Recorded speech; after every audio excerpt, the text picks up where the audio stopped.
పశ్చిమ గోదావరి జిల్లా పాలకొల్లు వైఎస్ఆర్సీపీ పార్టీ కార్యాలయంలో స్వయం సహాయక సంఘాల ఆత్మీయ సమ్మేళనం కార్యక్రమం గూడాల శ్రీహరి గోపాలరావు ఆధ్వర్యంలో నిర్వహించారు. ఈ సందర్భంగా గూడాల శ్రీహరి గోపాలరావు మాట్లాడారు. 33 నవరత్నాలుగా ఆయన ఇవ్వడం జరిగింది. అంటే మన జగన్మోహన్ రెడ్డి గారు ఏది కూడా ఒకటి చెప్పి మాట ఇచ్చిన తర్వాత తప్పడం వారికి తెలియదు. అలా తెలిసిన వ్యక్తి ఒకే వ్యక్తి నారా చంద్రబాబు నాయుడు గారు.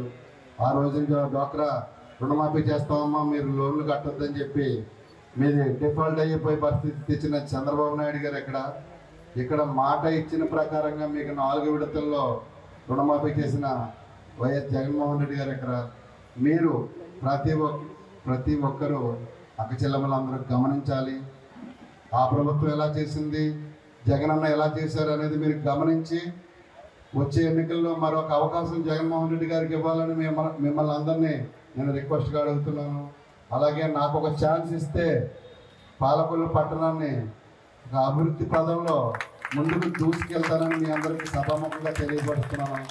ఏదైతే మీరు డ్రైనేజ్ సమస్యతో ఇబ్బంది పడుతున్నారో, ఏదైతే టిడ్కో సమస్యలతో ఇబ్బంది పడుతున్నారో, టిడ్కో వాళ్ళు మోసం చేసినా దాన్ని రెక్టిఫై చేసి మీకు కంప్లీట్గా నేను క్లియర్ చేసి ఇస్తాను.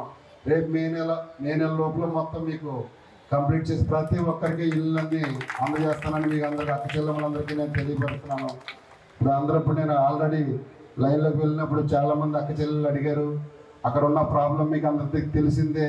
గత ప్రభుత్వం వాళ్ళు చేసిన మోసాన్ని మేము దాన్ని కాస్తున్నాం.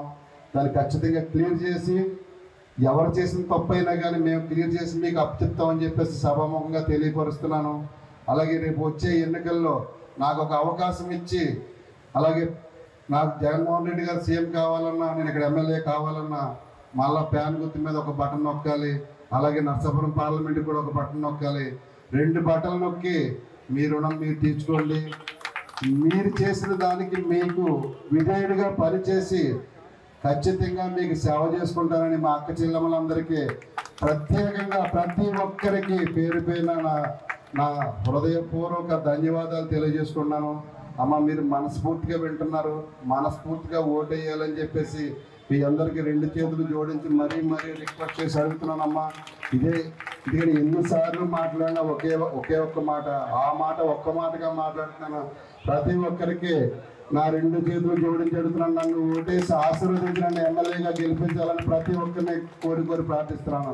ఈ అవకాశం ఇచ్చిన నా అక్క చెల్లెమ్మలందరికీ నేను హృదయపూర్వక ధన్యవాదాలు తెలియజేసి, ఈ అవకాశం నాకు ఇచ్చిన పెద్దలకి ధన్యవాదాలు తెలియజేస్తూ సెలవు తీసుకుంటాను.